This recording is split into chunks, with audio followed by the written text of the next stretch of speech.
let's start with just a look at the main parts of the scope. As you can see, there are lots of buttons and knobs on this thing. Large display screen here, obviously. Most important thing to start with is power button. Let's turn this on.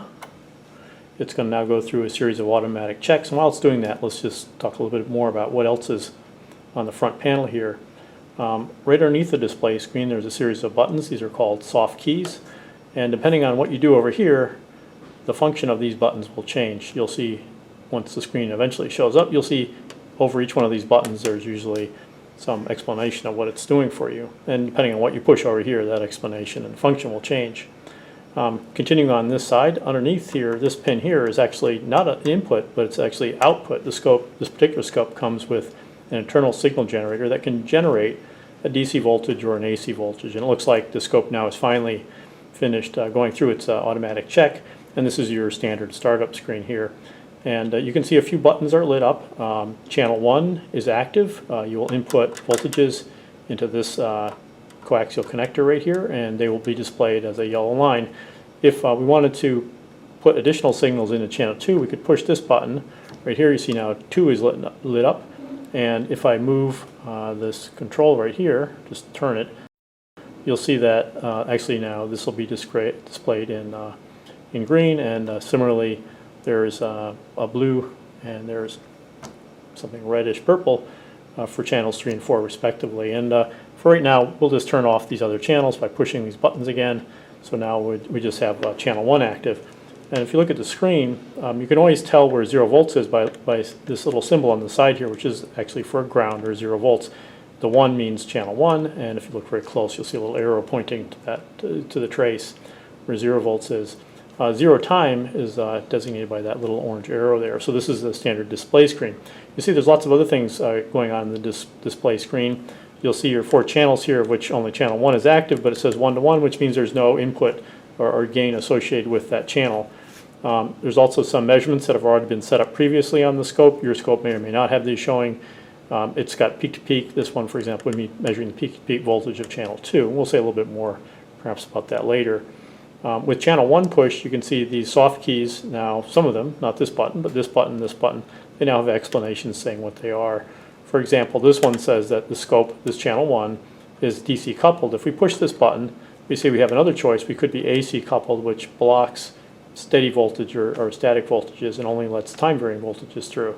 We're generally going to want to leave that on DC, so we'll push this button. All right, so this is pretty much the left-hand side. You won't really need these slots down here for anything you do in these labs. Now the right-hand side over here, there's lots more controls, and it helps understand a little bit about what these different sections are.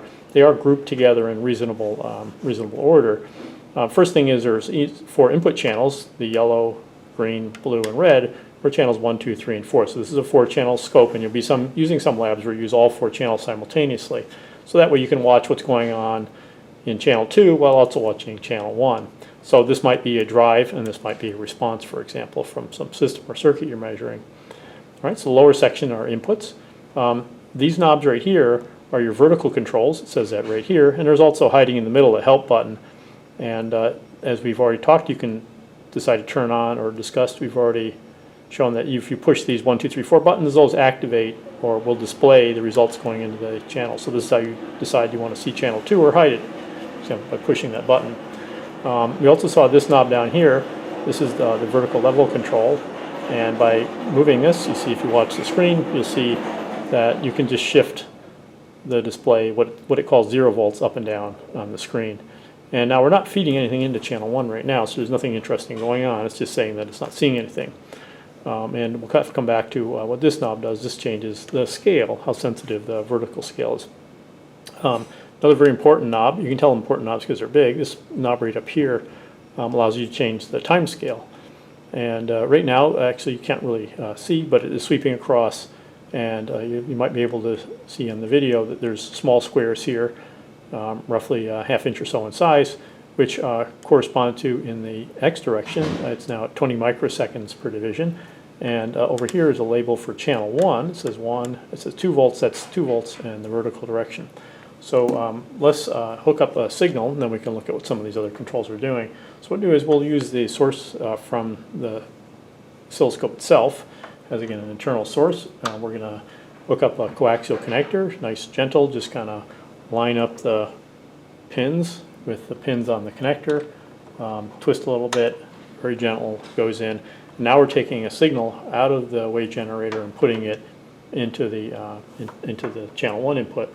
And again, there's if you look at these connectors, there's an inside pin, that's one wire, and there's the outer jacket, which is metal. The outer jacket is ground, and the inside is what has the voltage signal on it. So from the input, in this case source or internal source, into channel 1.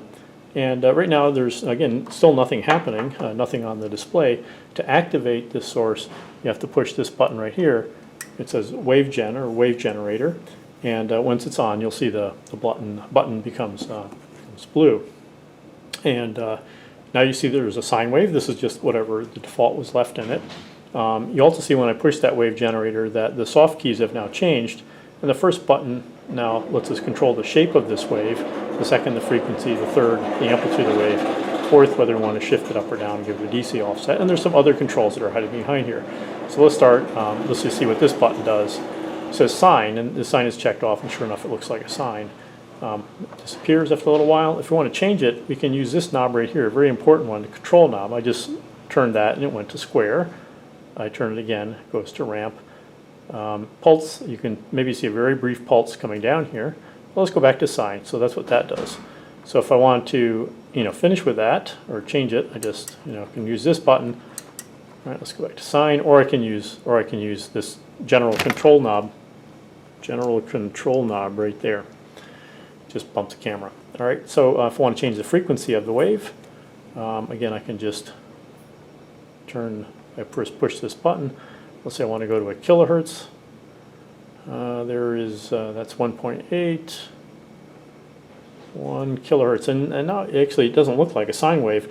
Well, that's because this time is only 20 microseconds per division, whereas this wave is repeating every millisecond. So to change the scale, you want to change this horizontal knob here. Let me reduce that. And now I'm at 1 millisecond per division. You can see that sure enough, with 1 kilohertz, the sine wave repeats after 1 millisecond. So this is your main horizontal control knob, but you'll use it a lot to fix the scale in the horizontal direction. And we've also talked a little bit about this knob here, the general control. You can also use these buttons over here for measuring various things, for setting up these measurements. I encourage you just to kind of push the buttons and see what happens. Another thing that's interesting or useful, if you look up here on the top, there's an auto scale button. This button will, if you're having trouble getting something to look right, you can try hitting that button. It will think about it and redo it. So there was its version of what's a nice looking display. And sure enough, it's adjusted the vertical scale to 1 volt per division, and it's set the horizontal scale at 200 a microsecond. So this is now 1 millisecond here, and sure enough, that looks like a very nice thing. So if you're having trouble, you can try hitting that auto scale button over here. Again, many other knobs and controls, and many of them are hidden in these behind these soft keys. They'll change when you hit the buttons, but this is a quick look at it. I encourage you to read through the manual and also play with the scope when you're working with it. Do be aware, there's a generator and there's measurements, and those are completely different, and a fair number of other measurements and controls that you can use in the system. That's a very quick look at the oscilloscope.